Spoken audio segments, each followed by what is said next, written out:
What's up? Today we're making little dollhouse books, but first, I just want to give you a dollhouse update because I think the last time you guys saw my dollhouse, it had like nothing in it.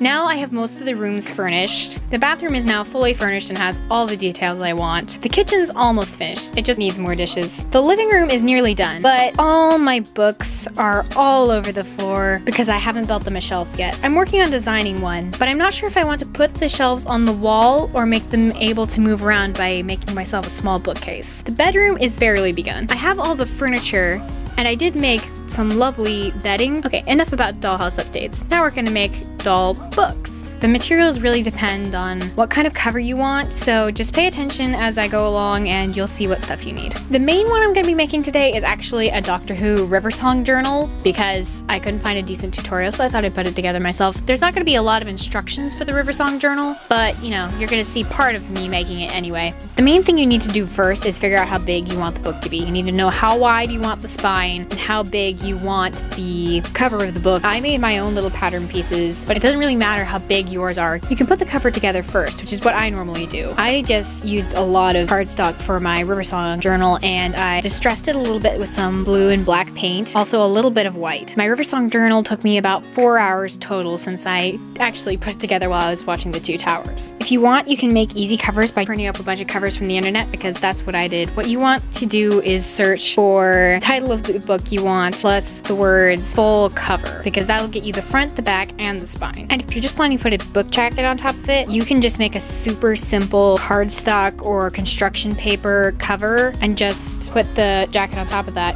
You just want to be very careful when making the jacket not to crease the corners of the jacket too hard because otherwise it won't look as realistic. You want gentle corners. For the pages, what you're going to want to do is cut strips of paper that are as tall as your book is, but not as wide as your book is. You want them to be as wide as you can. Fold them to make it wider than your book cover is when it's folded correctly. Then you're going to want to use an X-Acto knife to cut an edge, then glue that. Once the glue has dried, just use the X-Acto knife again to cut along the edge, and that'll make the edges all nice and smooth and perfect. I've tried to use the technique where you cut the pages individually and pile them on top of each other, but it's just not as smooth. I also did a little bit of tea dyeing on the pages of the River Song journal just to age it a little bit. You can do that on any of your older books. I just used watercolor paint when it was all done and painted over the edges and the pages, which would probably be a better idea to do before you cut the pages, but I didn't think about that until afterwards.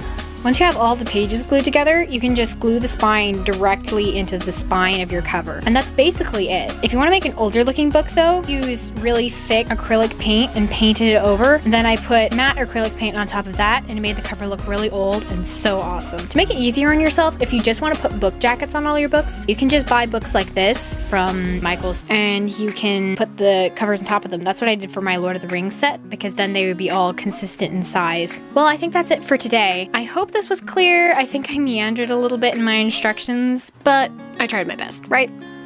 Okay, I have 20 seconds to say everything. Thank you for watching. Can you please comment, like, subscribe, all that good stuff. Share it with your friends. Also, there is a playlist of all my other tutorials on the right side of the screen, and I think I will also have a subscribe button floating around here somewhere and a suggested video that I think you should watch. Okay, see you next time. Bye!